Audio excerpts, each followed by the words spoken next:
So today I've come back again to follow up this banyan tree.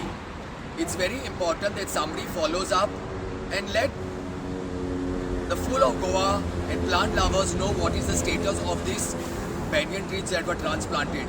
So today back again, I would like to place it on record. I've come on my own wish, but I decided to follow the journey of this banyan tree.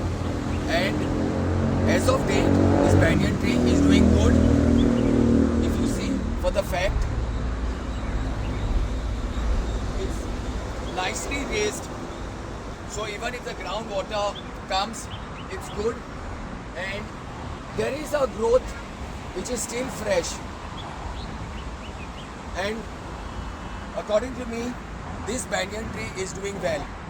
And on a parting note, I would also like to place on record, I would like to thank the Honorable Chief Minister of Goa, Dr. Pramod Sawant. You have made our life very easy, especially people from Mapsa who are going to Panjim on day-to-day basis. It's become almost the drive to Panjim has become flawless. Yes, 2 months there was a lot of difficulty, but I would like to place it on record that thank you, because